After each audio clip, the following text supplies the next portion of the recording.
Thank you, Madam Toastmaster, fellow Toastmasters, guests, and Jim.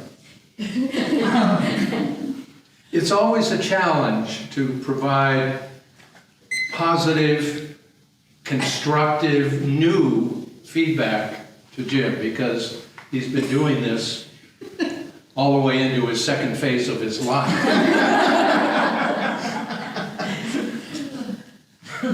I'm going to approach it from the standpoint of what I see, what did I hear, and what did I feel, which is a kind of a layered approach. First of all, you notice that he dressed up for this. In other words, he makes a professional appearance, and that's a challenge for all of us when we're speaking at Toastmasters, is to make sure we make a good appearance.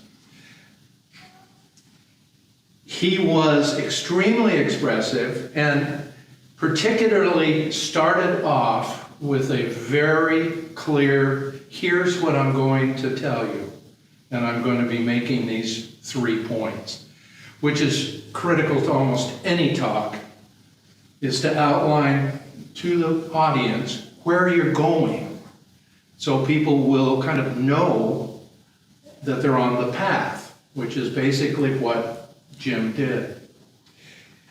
He also demonstrated in his talk that he's done a fair amount of research on the topic, so he was passing along new information to all of us.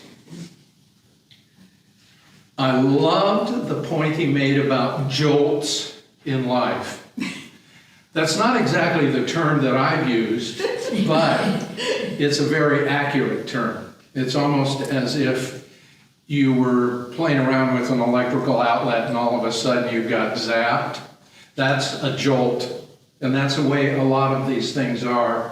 And they have to do, as Jim said, usually with death, which is making them much more difficult to deal with and much more emotional than some other things that might pop up. Jim indicated that he wanted to give this talk in a conversational mode. And one thing I would suggest to Jim is that he was less conversational than he was presentational. In other words, he gave the presentation with wide open hand gestures, good rotation of eye contact, which is not exactly conversational. And this is a tough distinction, but I would think a conversational talk would be a little tighter, less open and expressive, but more like talking to Julie and kind of walking around and catching individuals eyeball to eyeball and not being quite as expressive. So he gave a great presentation, but I think the conversational element's a little more difficult to do in a situation like this. I wouldn't encourage getting really conversational,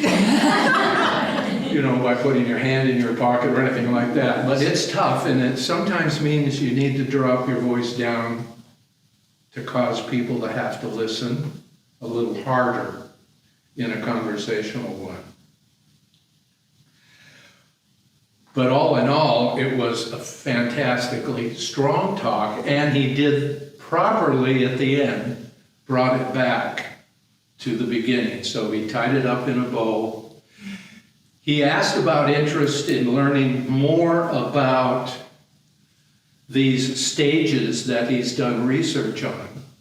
And I think there was generally a very positive kind of open-mindedness to, yeah, let's learn more. You've done the research, save us the reading, and add that to some of your future talks, because they were great, as they always are. Madam Toastmaster.